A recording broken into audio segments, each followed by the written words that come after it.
Ce manga va finir par avoir ma peau à force, ça je peux vous le dire les amis, oui. Bienvenue à toutes et à tous, je suis Marius, j'espère que vous allez bien. Vous savez pourquoi je suis là, bien évidemment, mais je peux vous dire que je ne plaisante pas quand je dis que One Piece finira par avoir ma peau. Ce qui se passe en ce moment, c'est complètement insane, c'est crazy, ça me hype de fou, je me régale. Je ne serais même pas étonné de succomber avant la fin du manga. Clairement les gars. Bon, c'est clair et net que je suis pas la seule à être grave hypée par ce qui se passe, c'est logique. Mais les gars, je me régale, c'est complètement insane, je kiffe à fond. One Piece, c'est ma vie. Enfin, justement, je ne suis pas là pour raconter ma vie, nous allons parler de ce qui s'est passé dans le chapitre. Et évidemment, tenter d'imaginer sur ce qui pourrait se passer dans la suite, simplement. Mais avant de rentrer dans le vif du sujet, un mot sur la première page. Déjà, c'est la suite des mini-aventures du Germa, et ensuite, ça mérite qu'on s'attarde dessus pour une bonne raison. Ouais, là, le Germa est en train de se pouiller le karma. En effet, ici, Pudding fout un sacré point dans la face de Niji et Yonji, et c'est amplement mérité. Merci ma belle, clairement, défonce leur putain de gueule à ses persécuteurs. Ils le méritent de toute manière, ils le méritent clairement. Moi je rêve de leur faire ça moi aussi. Je déteste le Germa, clairement. Je déteste Judge, je déteste ses gosses, hormis Sanji et Reiju, je le répète. Je les aime pas. Donc qu'ils viennent à disparaître ne me dérangerait pas plus que ça, mais bien évidemment, ça n'arrivera pas. Ah, et joyeux anniversaire Sanji, toi, tu le mérites. Bon, alors, qu'est-ce qui s'est passé dans ce chapitre?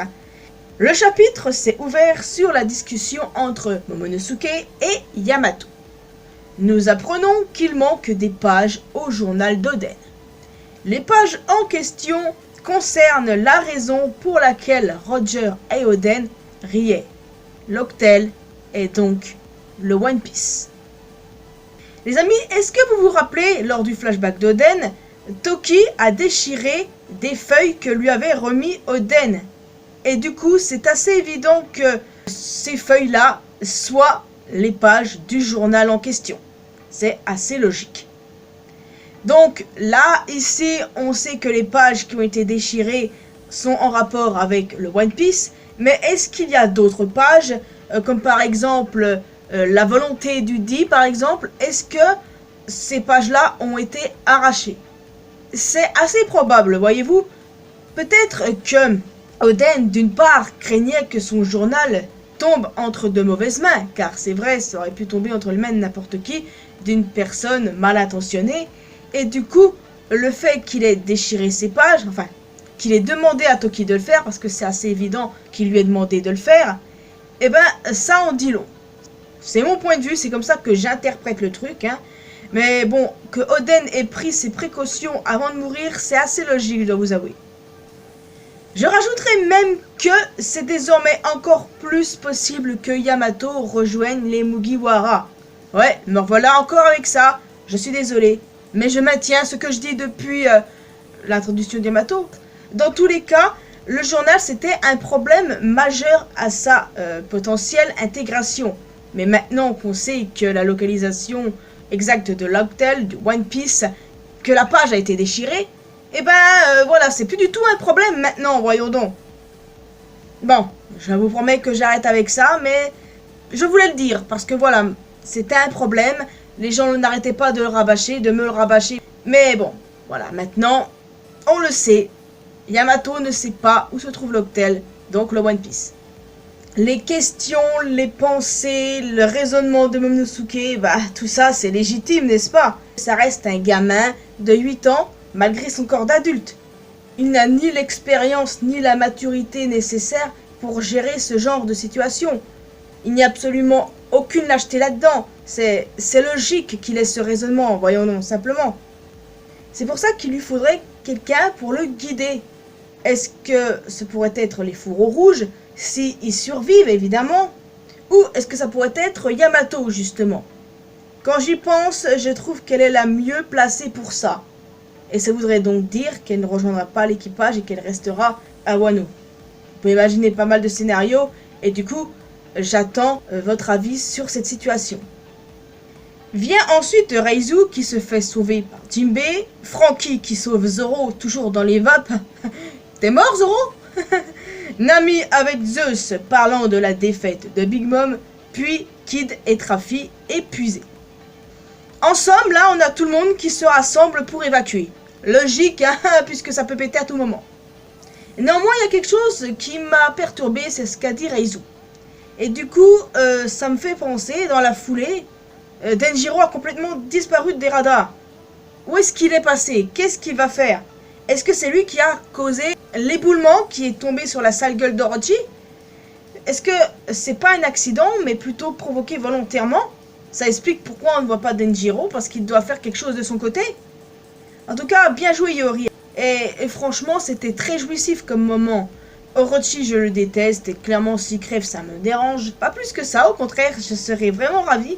Mais une fois encore, je l'ai déjà dit plusieurs fois encore en vidéo, ça n'arrivera pas.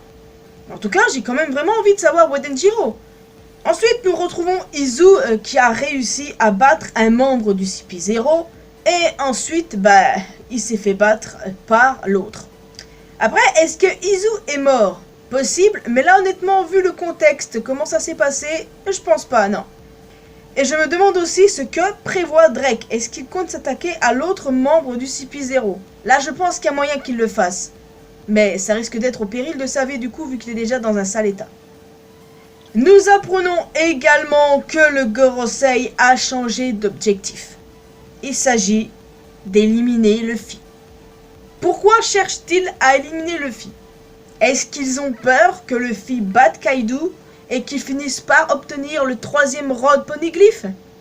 C'est clair que si Luffy réussit à battre Kaido, ce qui va arriver évidemment, il n'y a pas d'autre alternative, il sera beaucoup plus dangereux pour le gouvernement mondial, il sera beaucoup plus proche de l'Octel et donc du One Piece, surtout avec Robin à ses côtés. Alors, que va faire le CP0? En tant que bons chiens qu'ils sont, ils vont tenter de faire de quoi?